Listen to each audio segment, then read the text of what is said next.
Hallo maatjies, baie welkom by ons volgende lesie. Vandag is ons lesie se naam Jesus gaan kerk toe. Ons geheelteksvers kom uit Psalm 122 vers 1 en dit sê: Laat ons na die huis van die Here gaan.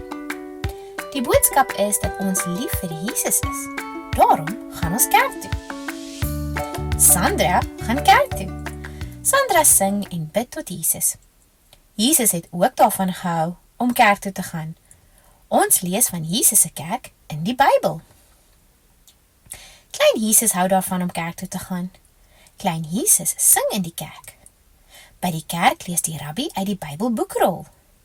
Klein Jesus hou daarvan om te hoor hoe die rabbi uit die Bybelboekrol lees. Jesus kom na die sinagoge kerk.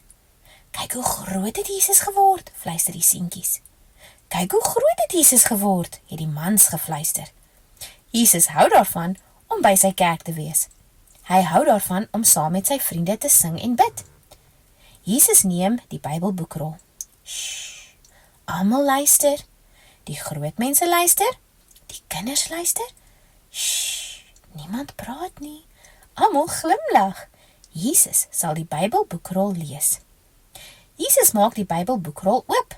Hy soek iets om te lees. Jesus kyk na die mense. Hy glimlag vir hulle. Hoor die woord van God, sê hy. Shh, luister hoe Jesus lees. Jesus lees die Bybelboekrol. Die gees van die Here is op my, lees hy. Die groot mense luister. Die kinders luister. Die Bybelboekrol vertel ons van Jesus. Dit gaan oor my, sê hy.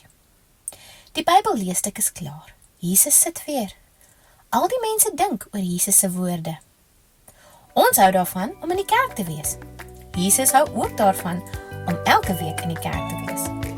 Jesus hou daarvan om te hoor hoe ons sing en bid. Jesus wil hê ons moet na sy storie luister. Hy is bly dat ons kerk toe gaan elke Sabbat. Die Bybel sê, kom ons gaan na die huis van die Here.